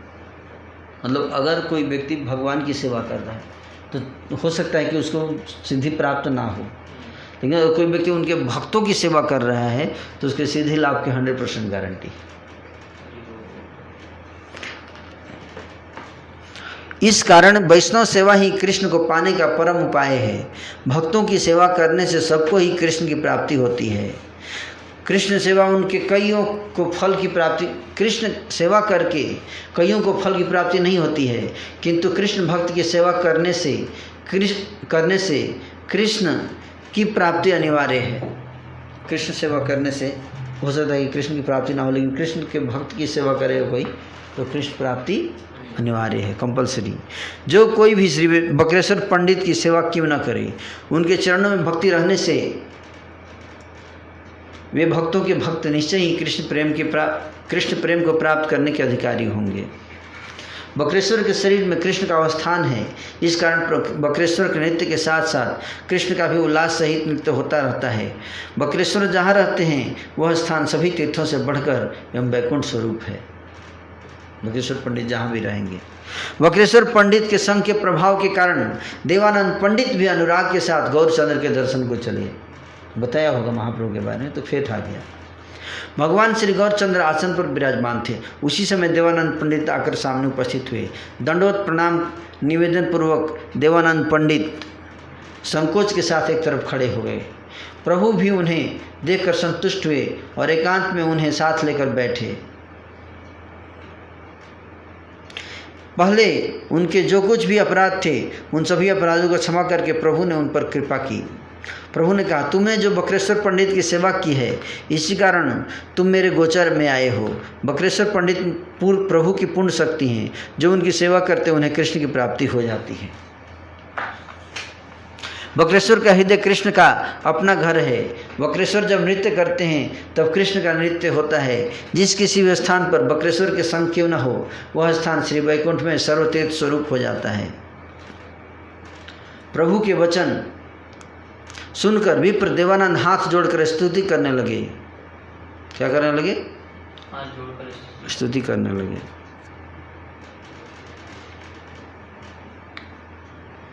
थोड़ा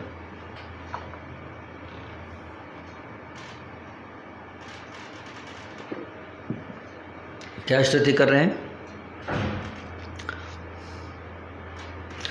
जगत का उद्धार करने के लिए कृपा में आप नवद्वीप में उदित हुए हैं। पापी मैं अपने दुर्भाग्य के कारण आपको नहीं जान पाया था। आपके परम आनंद से मैं वंचित रह गया। सर्वभूत कृपालुता, सब प्राणियों पर कृपा करना आपका स्वभाव है। मैं यही मांगता हूँ हे स्वामी कि आप में मेरा अनुराग हो जाए। हे प्रभु, आपके चरणों में मेरा एक निवेदन है, आप स्वयं बता दें प्रभु कि मैं क्या उपाय करूं। है ना? कौन बोले? देवानंद पंडित बोले मैं क्या उपाय करूं जिससे कि मेरे अपराध नष्ट हो जाए। तो पहले ब्राह्मण ने पूछा, अब कौन पूछ रहे हैं? देवानंद पंडित। सुनिए ध्यान से क्या बताते हैं महाप्रभु। भागवत सर्वज्ञों का ग्रंथ है। किसका ग्रंथ है? सर्वज्ञ।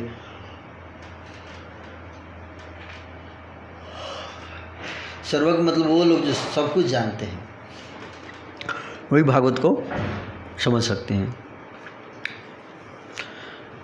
और देवानंद पंडित बोले कि मैं असर्वज्ञ हूँ। असर्वज्ञ मतलब सब कुछ नहीं जानता। स्वयं अज होकर मैं सर्वज्ञों के ग्रंथ को, भागवत को पढ़ाता रहा हूँ। बोले कि मैं तो खुद ही जानता नहीं और मैं भागवत पढ़ा रहा हूँ दूसरे को, खुद भागवत पता नहीं है। इसलिए कृपा कीजिए जिससे कि मुझे समझ में आए भागवत क्या है। तो क्या बोले वहाँ, हे प्रभु क्या व्याख्या करूँ भागवत की, कैसे पढ़ाऊँ भागवत, यह स्वयं मुझे आज्ञा दीजिए। उनके वचन सुनकर भगवान गौरचंद्र भागवत के प्रमाण के बारे में कहने लगे। चैतन्य महाप्रभु भागवत की महिमा बताएंगे। अभी तो वैष्णव महिमा बताए, वैष्णव निंदा से कैसे बताए, अब भागवत की महिमा चैतन्य महाप्रभु स्वयं बताते हैं, है ना। सुनिए।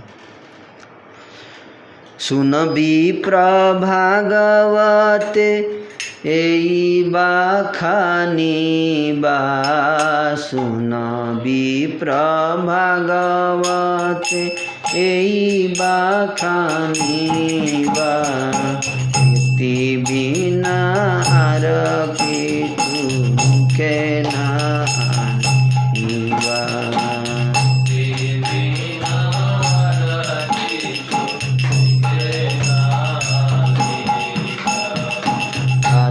मध्य अंत्य भागवत एक,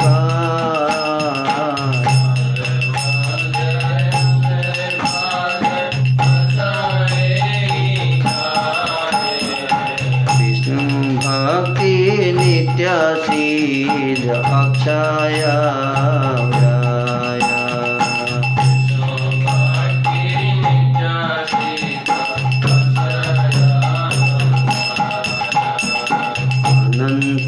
ब्रह्मांडे सबे सत्य विष्णु भक्ति, अनंत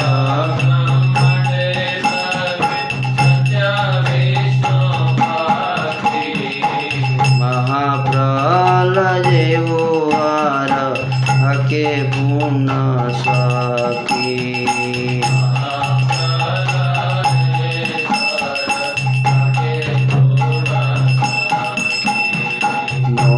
दिया भक्ति गोप्य करे नारायणे,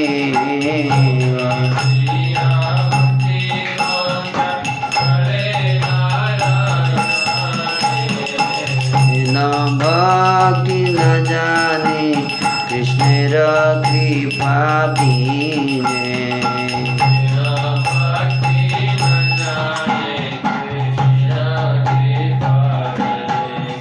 सुन ब्राह्मण, भागवत की व्याख्या करते समय भक्ति के सिवा और कुछ मुख में मत लाना। मतलब भक्ति के अलावा और कुछ नहीं। भक्ति सिद्धि हैं, भुक्ति मुक्ति सिद्धि कामी सकली अशांत, ये सब मत लाना। भक्ति की सिवा और कुछ मुख में मत लाना जो भागवत पढ़ते हो। तो आदि मध्य और अंत में सर्वत्र भागवत में यही कहा गया है कि विष्णु भक्ति अक्षय अव्यय और नित्य सिद्ध है। अनंत ब्रह्मांडों में केवल विष्णु भक्ति ही सत्य है, जिसकी पूर्ण शक्ति महाप्रलय में भी विद्यमान रहती है। नारायण मोक्ष प्रदान पूर्वक भक्ति को छिपाए रखते हैं, है ना। भगवान नारायण छिपा लेते हैं भक्ति को, मोक्ष दे देते, बोलते मोक्ष ले लो, है ना। इस भक्ति की कृष्ण की कृपा के बिना जानना असंभव है। श्रीमद् महाप्रभु ने इसके उत्तर में कहा, श्रीमद् भागवत का प्रतिपाद्य विषय ही भक्ति है। वह भक्ति नित्य सिद्ध में क्षय धर्म रहित है, उसका क्षय नहीं है। महाप्रलय में भी विष्णु भक्ति नष्ट नहीं होती है। भगवान भुक्ति मुक्ति इत्यादि प्राप्य फलों को देकर जीव को भक्ति समझने नहीं देते हैं। भगवत कृपा को छोड़ और किसी भी उपाय से भक्ति लाभ की संभावना नहीं है। भक्ति नहीं करने जल्दी भगवान किसी को। भक्ति करने से प्रॉब्लम है। भागवत शास्त्र में ही उस भक्ति तत्व का निरूपण है। इस कारण भागवत के समान और कोई शास्त्र नहीं है ना।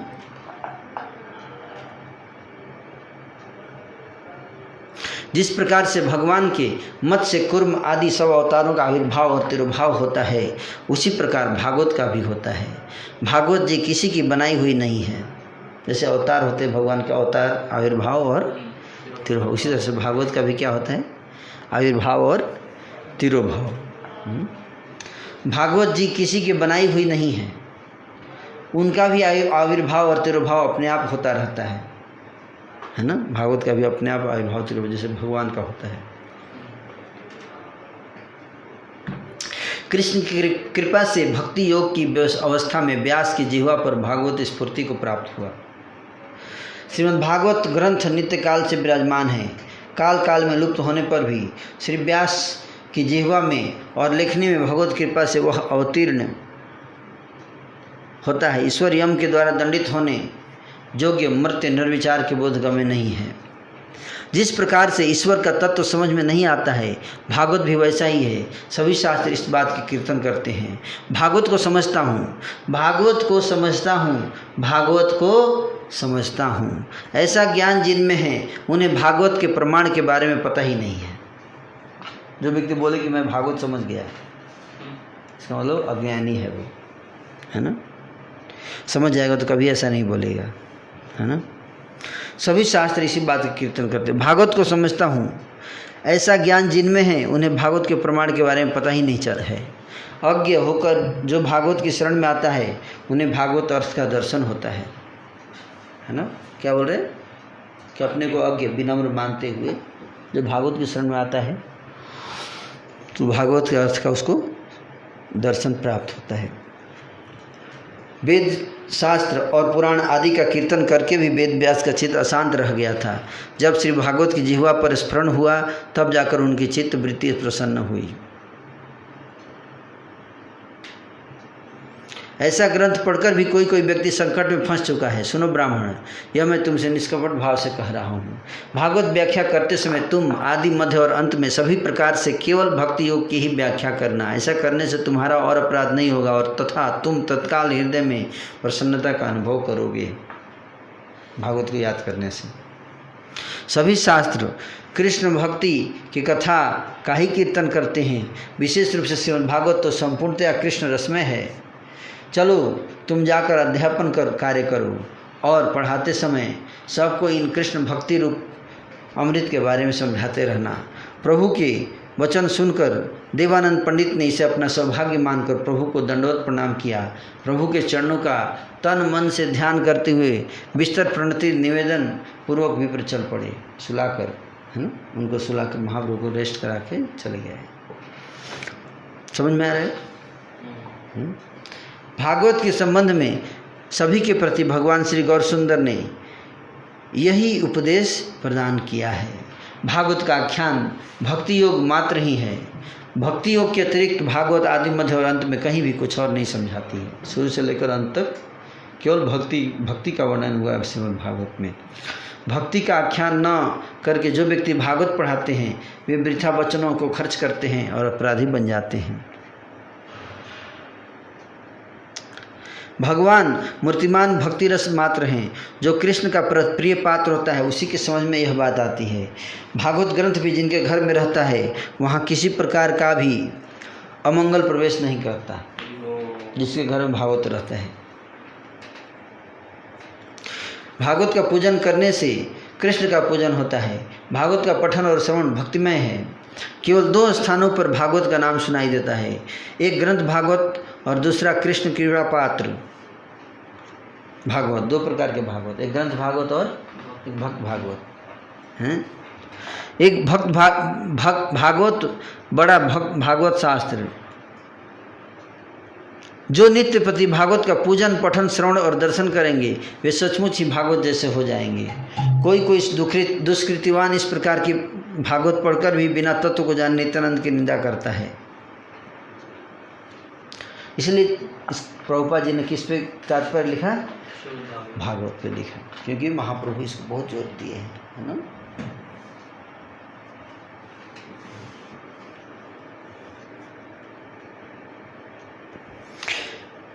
मूर्तिमान नित्यानंद भागवत रस स्वरूप हैं, जो परम भाग्यवंत हैं। वे इसे जानते हैं कि नित्यानंद मूर्तिमंत भागवत रस हैं। नित्यानंद निरवधि हजार मुखों से अनुक्षण भागवत का अर्थ कीर्तन करते हैं। यद्यपि नित्यानंद स्वयं ही अनंत देव हैं, फिर भी आज तक वे भागवत का पार नहीं पा रहे हैं। ऐसी भागवत जो अनंत से भी परे है, इसमें भक्ति रस का सारा तत्व वर्णित है। देवानंद पंडित को लक्ष्य करके ईश्वर ने सबको भागवत का अर्थ समझाया था। इस प्रकार से जो कोई भी कुछ भी पूछने के लिए आता था, प्रभु अच्छे ढंग से उसको समझा दिया करते थे। कुलिया नाम के गांव में ऐसा भी एक व्यक्ति नहीं रहा जिसे श्री कृष्ण चैतन्य महाप्रभु ने वहाँ रहते हुए धन्य ना किया हो। मतलब सबको धन्य कर दिए। दर्शन देकर प्रभु को देखकर सभी लोग सुखी हो गए। वे सब नयन भरकर प्रभु को पुनः पुनः देखते रहे। अपने मनोरथों को पूर्ण करते हुए सभी लोगों ने प्रभु के दर्शन किए और दुख शोक आदि को भूलकर आनंद में बहने लगे।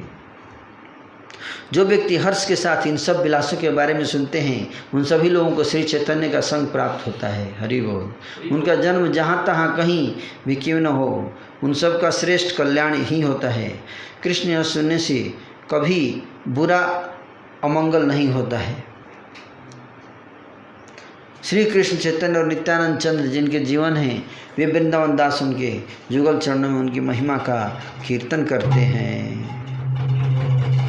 तो इस प्रकार से श्री चैतन्य भागवत का अंत्यखंड का 3रा अध्याय आज समाप्त हुआ। इस अध्याय में हमने काफ़ी उत्तम चर्चा की। सार्वभौम भट्टाचार्य का उद्धार हुआ और उसके बाद महाप्रभु वहाँ से नदी पाए। समुद्र के किनारे कीर्तन भी हुआ है ना, समुद्र के किनारे कीर्तन, नाइट कीर्तन। और फिर कुलिया आए महाप्रभु, विद्यावाचस्पति के बाद कुलिया आए और कुलिया में फिर महाप्रभु ने बहुत अच्छे संदेश दिए। ब्राह्मण को एक दिया और एक देवानंद पंडित को। भागवत की महिमा और भक्त महिमा दोनों है ना, ग्रंथ भागवत भी और भक्त भागवत दोनों की महिमा और दोनों की निंदा अपमान करने का क्या परिणाम होगा, दोनों बताया। तो आज हमने 3रा अध्याय संपन्न किया। कल 4था अध्याय पढ़ा जाएगा। हरे कृष्णा।